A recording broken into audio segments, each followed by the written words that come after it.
It's Monday, August 26th. Good morning, everyone. I'm Jasmine Anderson. Police have still not released the identities of 5 people found dead after an apparent murder-suicide in Syosset.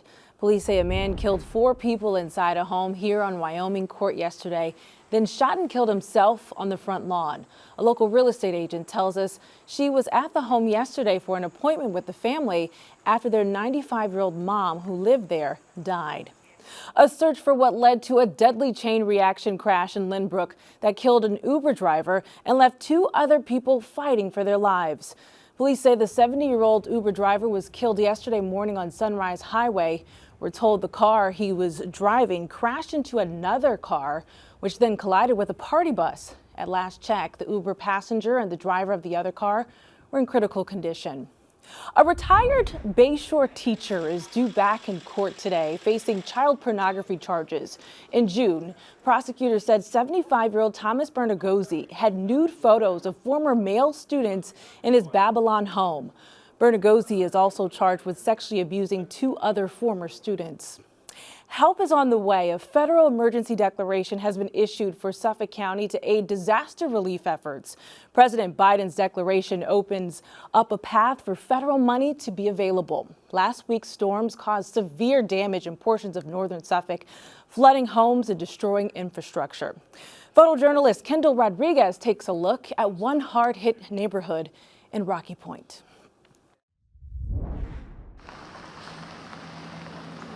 I don't own anything anymore. Everything's gone. I mean, my 2 motorcycles are destroyed. My van, which is my business, is gone. 48 years of living is in this dumpster now. I went to bed at 10 o'clock that night and it wasn't raining. And then I woke up at 2 o'clock in the morning because I started feeling wet. Got up and I walked around the house a little bit and it was just, the front of the house was full more with water. You could see the water line. So I came out here and my van was parked right where this dumpster is, and the only thing sticking out of the water was the top of my ladder rack. Fireman asked me, "You got any pants?" I said, "There's a pair over there floating," so he threw them to me, put the pants on, he gave me a life preserver, and they pulled me out of here. We went back to the neighbor's house where we all linked up together, and they took us up the properties, out the backyard until we were on the street behind us, These are $2,000 saddlebags from the Heritage. The water that comes up from Rocky Point comes down here. Everything's downhill towards the sound, just races down here. I mean, you could kayak down the road during nor'easters down here. And I just saw a lake. And then I looked, the door to my basement is right there, which happened to be open, and I looked down and the water was all the way up to my top step. Up to here is the line. So all this was full of water up to here. So I was in 5'11", so I was like there.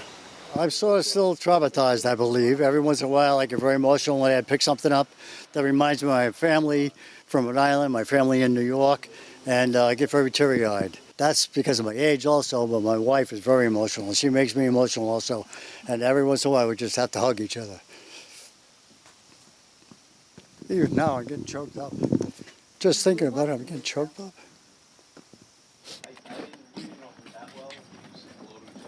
Just trying to stay busy, because if you stop to think about it, you'll get depressed, you get sad, you feel like crying. But so you just stay busy, you're thankful nobody got hurt. Just think of getting new things and being happy that way. That's it. A year from now, this will just be a terrible memory and life will be back to normal again. We're going to rebuild again. 6 months ago we came here to retire and back to square one. Guess we have our health, we should be all right. A little older now than we were when we bought the house 45 years ago, but we'll survive. We'll survive.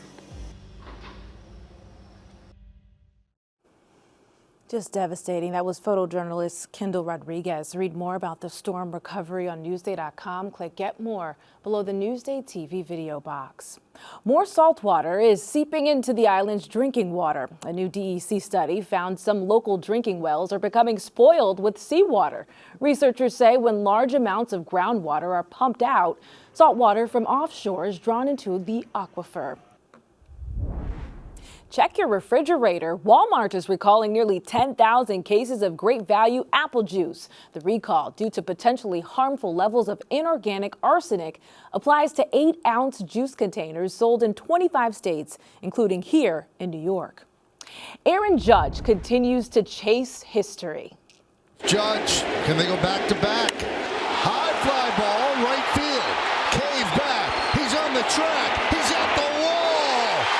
Back to back. He's done it again on 2 home. Look at that. The Yankees captain hit his 50th and 51st homers of the season yesterday. Judge is on the pace to break his own American League record of 62 in a season. He's also now the first player in MLB history with at least 50 home runs, 120 RBIs, and 100 walks before September. Congratulations. Well, back to school, everyone. Classes begin today for thousands of college students at local campuses. There are 2 new college leaders at Stony Brook and Farmingdale State, as well as new residence halls and programs elsewhere. Long Island's 420,000 public school students will soon return to the classroom. 2 districts begin this week, Jericho on Wednesday and William Floyd on Thursday. The majority of the island's 123 districts start the Tuesday after Labor Day. Read more about back to school on Newsday.com. Click Get More below the Newsday TV video box. And Ken Bufa has a look at how people are saving on back to school shopping. I'm Ken Bufa. Listen, back to school shopping is back, and it's actually cheaper than last year, but not by much.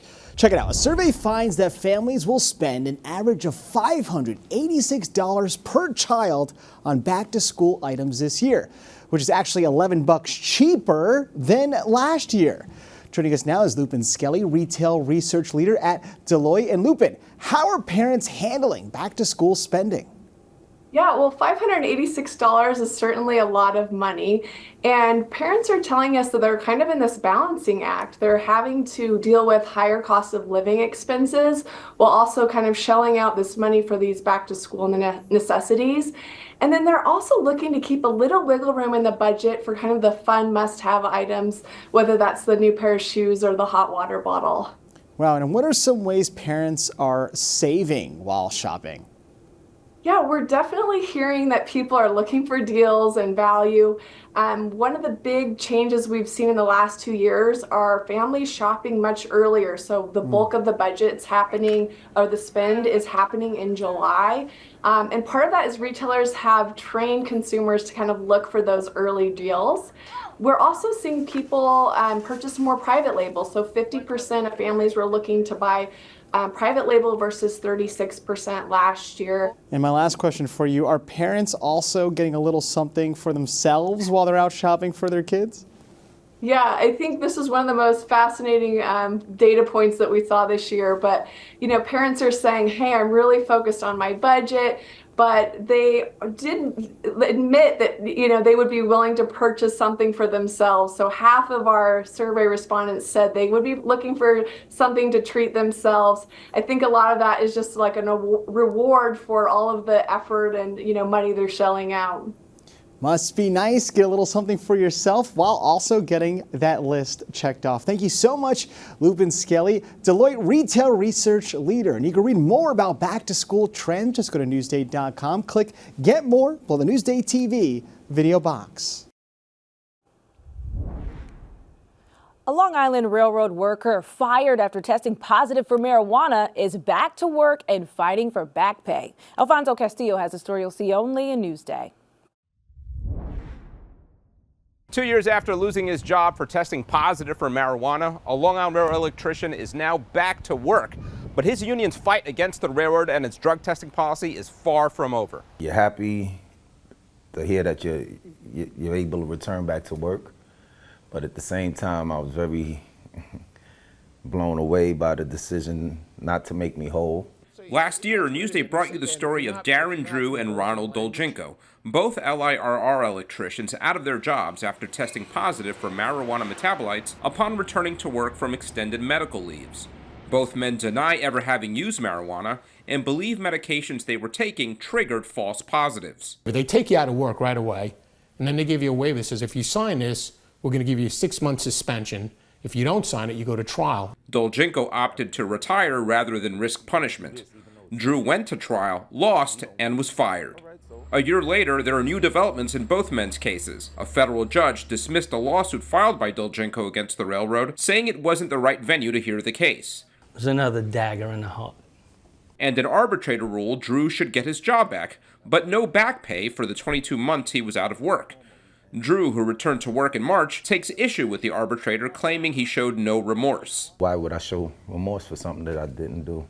Drew is now looking to have a federal court throw out the arbitrator's ruling, and Dolchenko intends to take his lawsuit to state court. The Metropolitan Transportation Authority has defended its LIRR marijuana policy, saying in a statement that the railroad will never compromise on customer or employee safety. But Ricardo Sanchez, who heads the LIRR Electricians Union, said the policy is unreasonable, punishing workers even for using marijuana on their own time.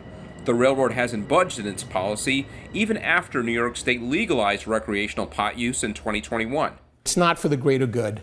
I mean, the law has changed, and they don't want to acknowledge it, and it's obscene. In Patchogue, I'm Alfonso Castillo for NewsdayTV.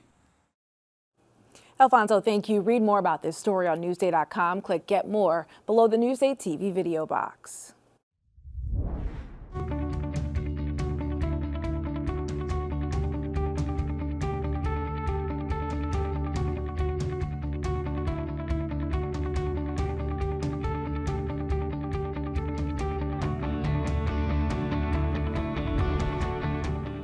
Checking out your hyperlocal Monday weather. Summer is back after a taste of fall last week.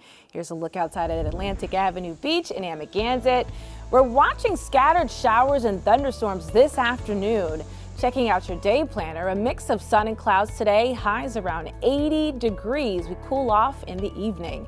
Now for a look at your futurecast, the East End may see some thunderstorms tonight. And here's a look at your 7-day forecast.